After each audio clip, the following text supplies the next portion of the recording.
What is up, Waffle Gang? I do hope you are well. My name is Mark, and today we're checking out some more AmITheButtHole. And if you love a Reddit story, why not consider hitting that like, maybe that subscribe button too, and maybe that notification bell. And let's jump straight in to today's stories. Much love, guys.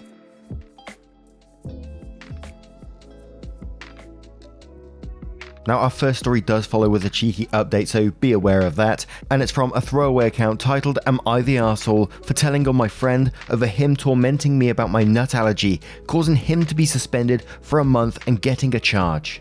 I'm in high school, senior year, and I have this friend named Harry. Harry is one of those types of friends who doesn't think at all before he speaks and always gets into trouble.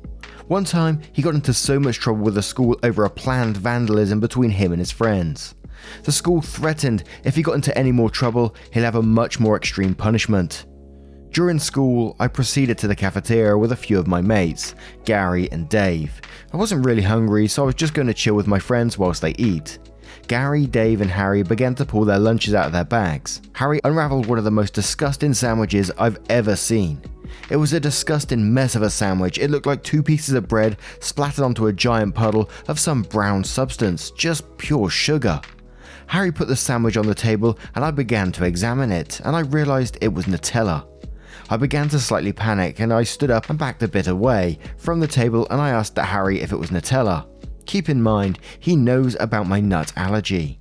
Harry began to get really offended when I expressed my concern about me possibly having an allergic reaction. He began to start accusing us of singling him out and trying to antagonise him, which is far from the truth. He then pointed to me and called me a pussy and how I am just acting like a child. Before I could even get a word out, Harry did something that absolutely changed my opinion on him forever. Harry grabbed the sandwich, ran his fingers through the Nutella and moved closer to me and smeared the Nutella all over my face and mouth. The second I processed what was happening, I began to freak out and I immediately started to feel extremely lightheaded. Gary and Dave freaked out and Dave screamed at Harry, calling him an idiot. Harry ran out the cafeteria while everyone in the cafeteria was looking at us. Dave told Gary to go to the nurse's office and get the nurse. Gary ran out to get the nurse and he came back in less than a minute with the nurse. We all went to the nurse's office. The nurse helped me and all was good. We told him about the story and we ended up telling the principal. The next day, I was pretty much back to normal, and I later found out from Gary and Dave that Harry got suspended for a month and he was warned that if he gets in trouble again, he would be expelled. He got into even more trouble and getting some form of charge. I'm not sure what the actual name of the charge was, but he did get some form of a charge. The charge will be on his record forever, and I was shocked. Even though Harry was a complete lunatic for what he did, I do feel kind of bad. This will 100% mess up his chances of getting a job, but then again, he shouldn't have done what he did. However, people can change, and I'm certain Harry won't be the same as he is currently compared to being in his 20s in the future. Now, there's no way you're going to be the arsehole. Again, this is just one of those ones where it's consequences for his own actions. This guy is playing games with someone's allergy, and we covered a story about a week ago where we talked about, allergies can get worse over time and just in an instant as well. Guy needs to seriously grow up before he gets himself into huge trouble in the future. So it's absolutely not the arsehole to me. But before we move on to the update, we'll cover a couple of comments. One from Fine Hams Abound, who says, not the arsehole, Harry could literally kill someone doing dumb shit like that. Absolutely. Perfect Bobbin says, not the arsehole, a lad died from having a piece of cheese thrown at him in the UK. Fucking around with allergies can be dangerous.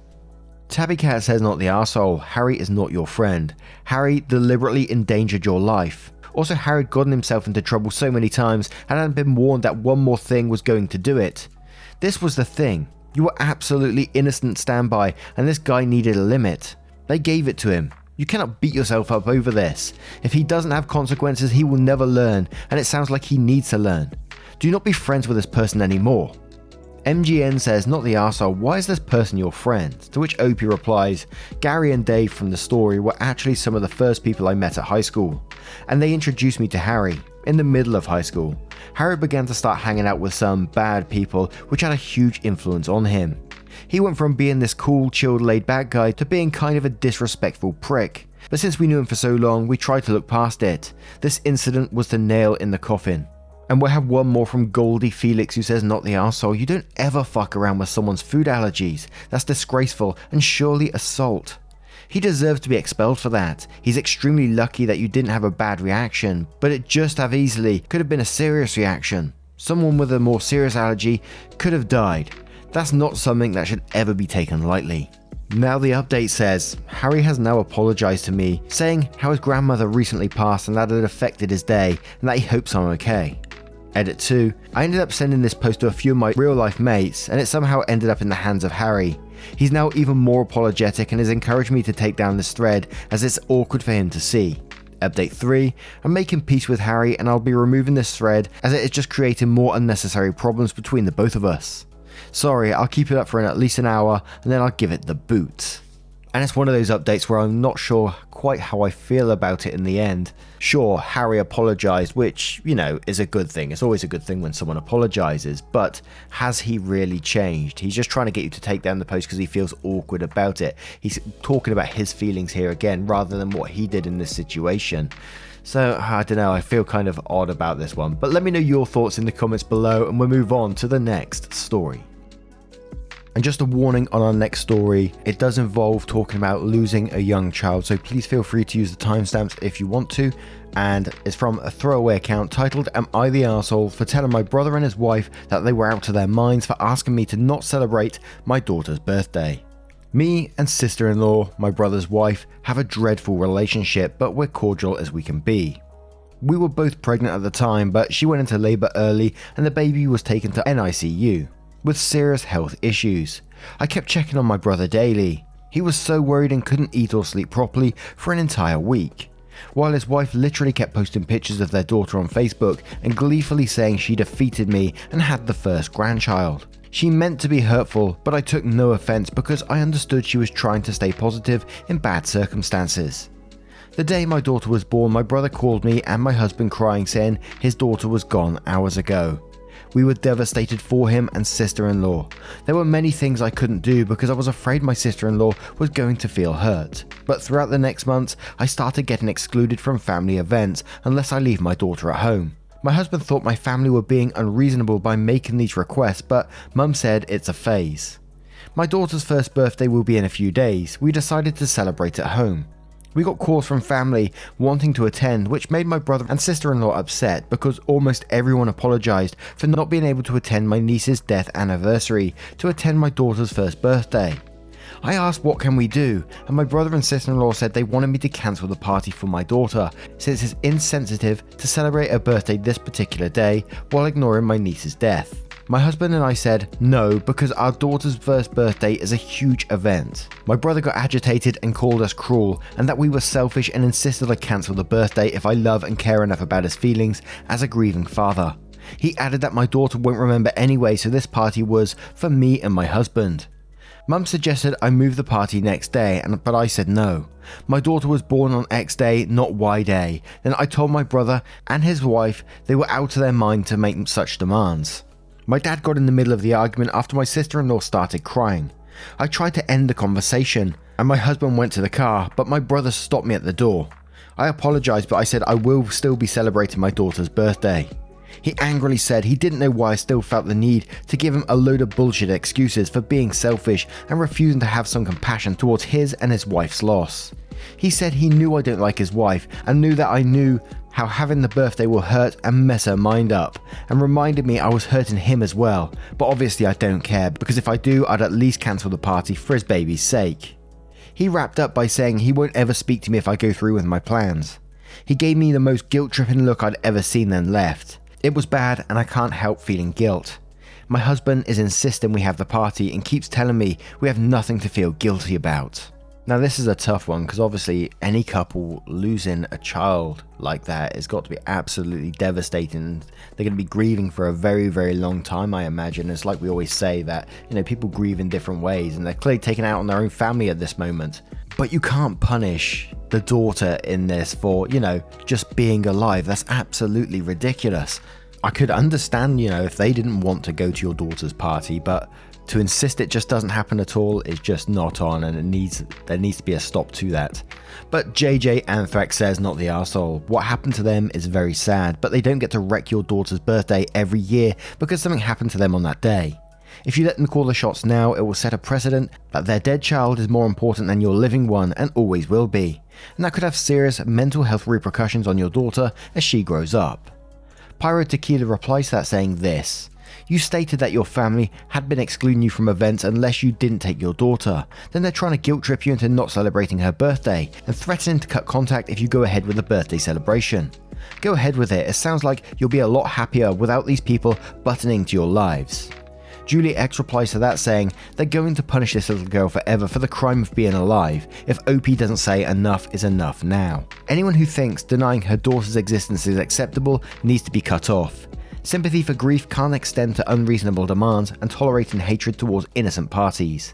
Their chosen coping method is unhealthy, irrational, not beneficial, and should not be indulged. Not the arsehole. Rhetorical Twig says, and who gathers to relieve the anniversary of a death of an infant? That's not a thing. That would never be a thing in a healthy family. The fact that they're even planning this and actively trying to compete with you for family attendance on what has to be your child's first birthday party can only be their ongoing attempts to erase your daughter and focus on their daughter, which they have been doing since before she was born and their daughter was in NICU.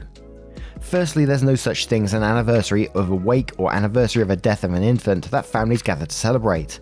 Not even royal families would do this. They are inventing that event so as to deny the daughter her first birthday. Secondly, they won't move on until they're able to focus on the living and stop trying to erase the living and relive the dead. Thirdly, your sister-in-law needs therapy, desperately, and I would be very concerned about the safety and well-being of your child until she stops actively trying to erase her and replace her with the dead.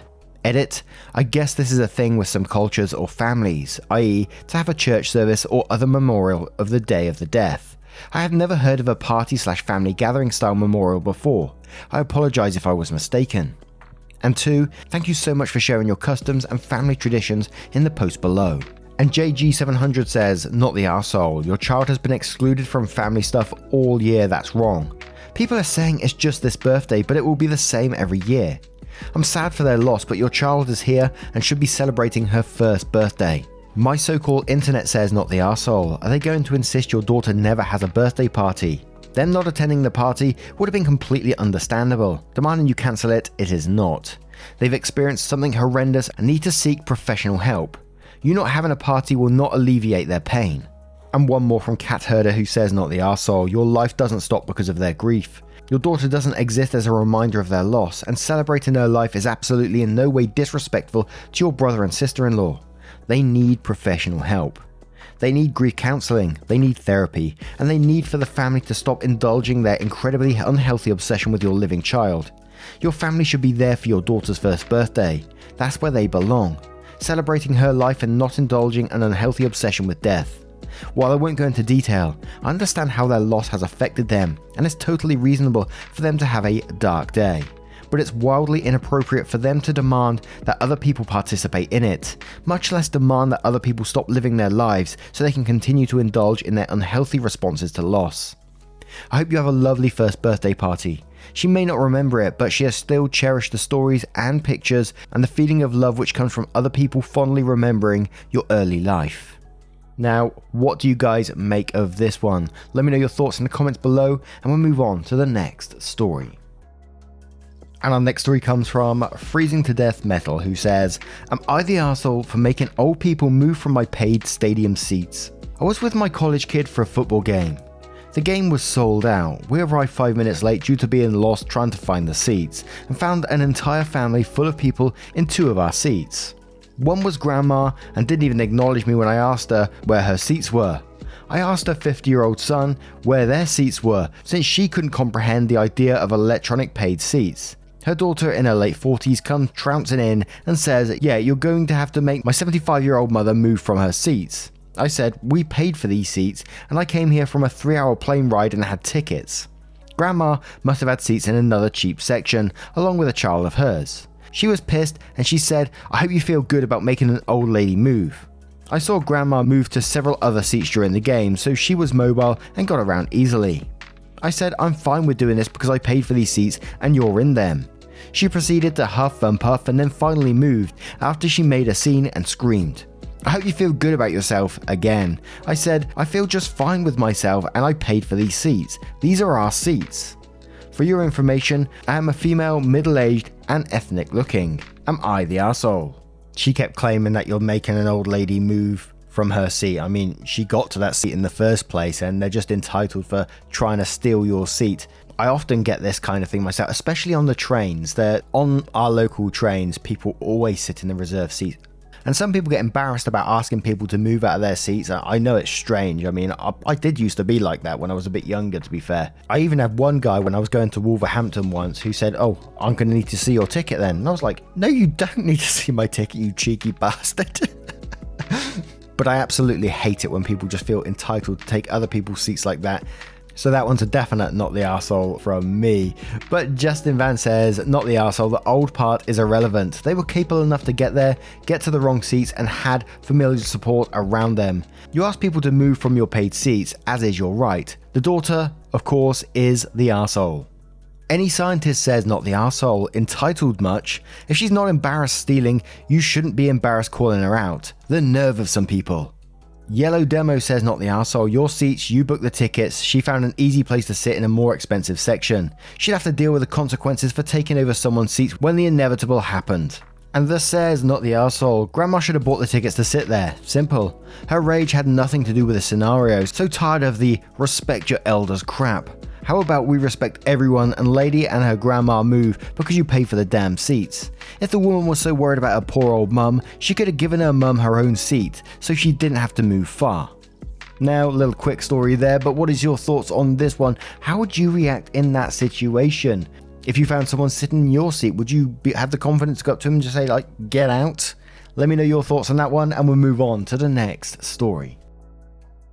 And our next story is from Effective Emotional 47, titled, Am I the arsehole for going back on my wife's and I agreement to not tell our daughter she's from an egg donor because my wife wants a better donor next time?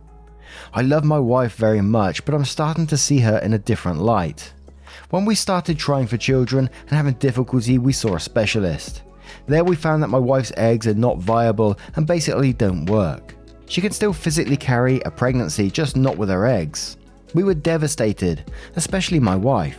She took it hard and went to therapy and everything. I was open to whatever solution she wanted. She didn't want adoption and made it clear she wanted a baby related to me. We decided on an egg donor. She wanted full control of who it was, which I didn't mind. I allowed her to spend thousands on different clinics and specialists finding the perfect egg she wanted. I just wanted to help her fulfill her dreams of becoming a mother. Finally, she decided on the donor and we had the embryo and implanted and it worked. She got pregnant with our daughter on the first try. She didn't want anyone to know of her fertility issues or that we were using a donor egg and I didn't care. Whatever made her comfortable. The pregnancy was great. Fast forward 3 years now, our daughter is turning 3 at the end of the year. My wife and I already discussed having another baby during this time. To my surprise, when I brought it up, she said she was having doubts. She said our daughter didn't come out how she pictured, visually or personality-wise. She doesn't act or look like her at all. She even started crying. I was shocked. She's a stay-at-home mum and seems to love our daughter. This came from nowhere. I asked her what was wrong and she said the next time she wants another egg donor. We had already planned to reuse the same donor, but I really took offense to the fact that she thinks our daughter isn't good enough. She got upset and said that's not what she means. She just wants a better donor that fits her more than the first donor did in terms of looks and personality. I then got upset and said that if she wants 2 different donors and is going to treat the kids differently because of it, subconsciously or even consciously, then I'm not going to go along with our original agreement to never tell our daughter or future children we use an egg donor. This sent her over the edge in hysterics and she hasn't spoken to me in days. Am I the arsehole? And there is a little paragraph of an edit there which we'll cover after the comments. And we're starting off with any scientist who says not the arsehole, your wife needs therapy. Lieutenant Short says not the arsehole, your wife needs mental help. Does she really think she can design a child's personality and all? To which OP replies saying she hasn't gone to therapy in a while, but besides this conversation, she has been nothing but bubbly and happy. And she says our daughter acts like me, and even some traits of the donor, like being fast and athletic and loving sports, something she doesn't like. We have our donor's full history, we know a lot about her personality and interests, and my wife says our daughter seems to be taken after her. It's weird because she chose the donor solely. She spent months looking and rejecting people and so much money. She basically worshipped our donor during the pregnancy. I don't see how she could have completely different mindset now. Anathema says, your daughter is going to need to have that information so she can have an accurate medical background. Not the arsehole for being concerned about your wife treating your daughter differently if you have another child by a different donor. But what on earth made you think it was okay to lie to your child?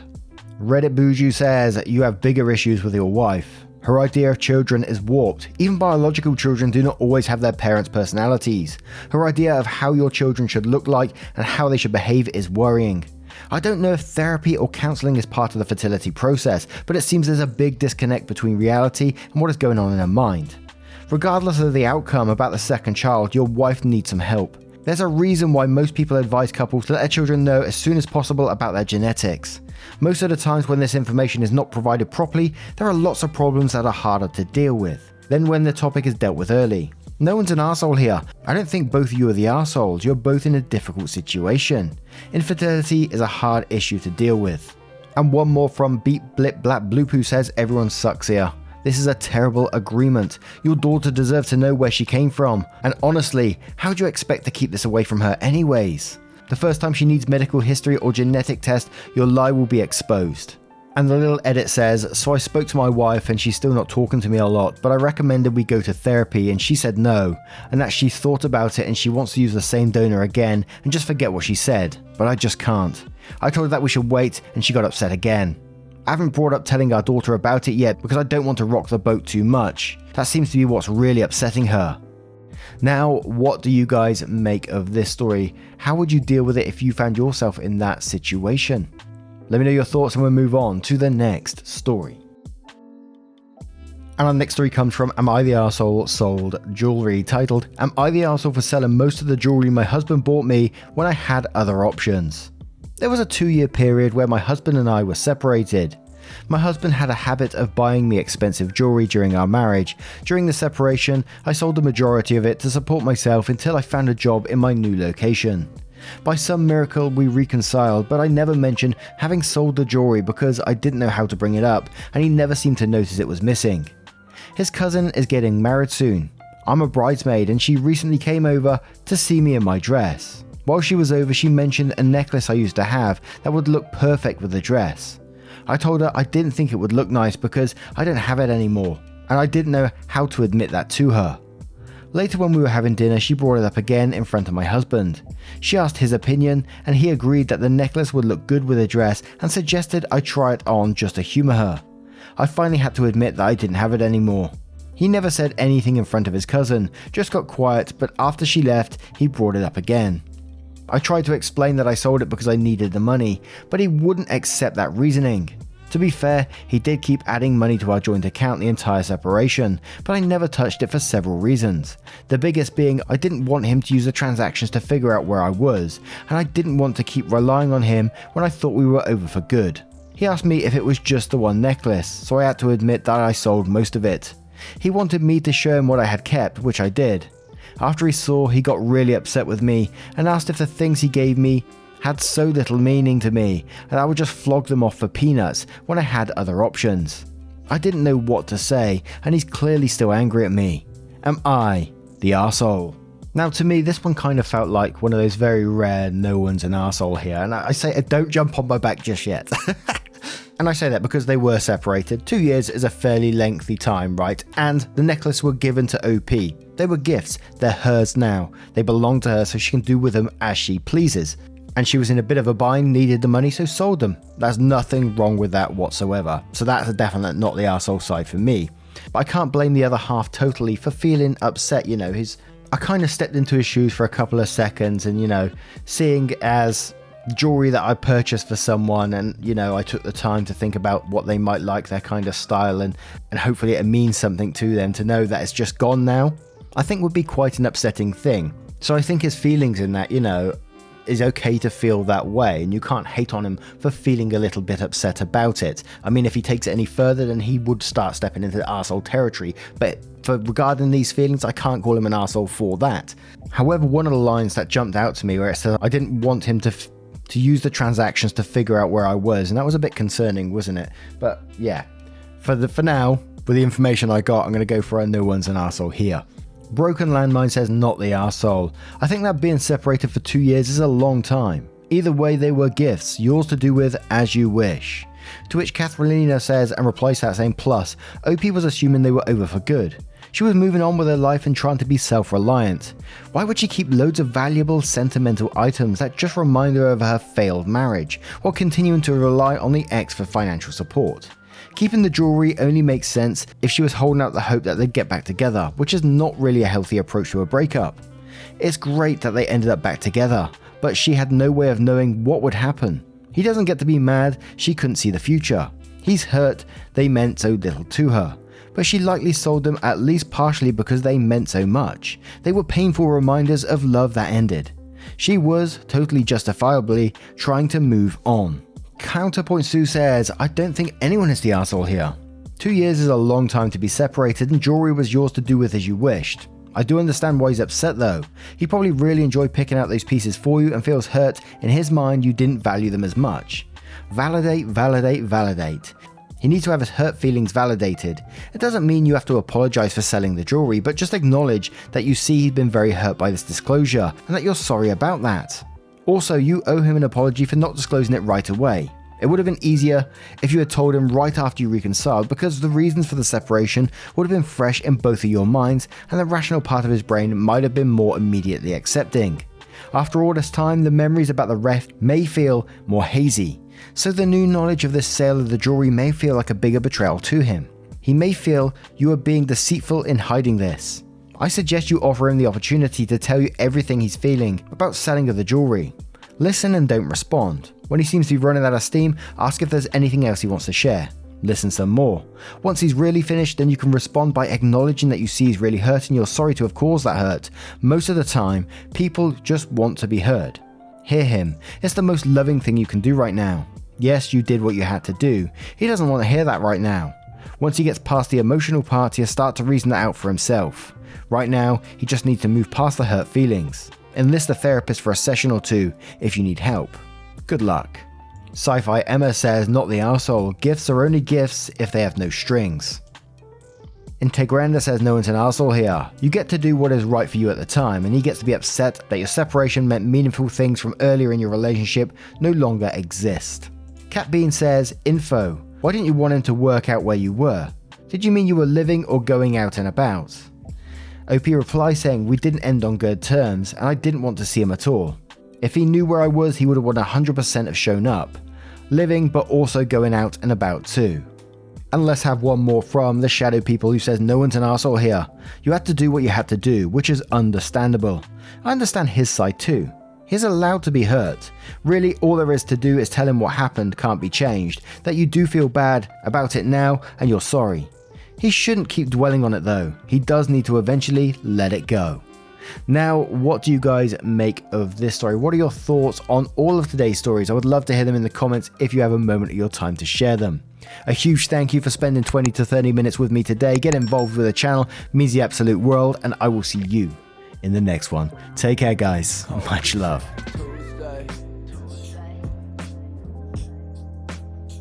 I got food up in the fridge. Y'all keep looking for that new way. I think I like it how it is.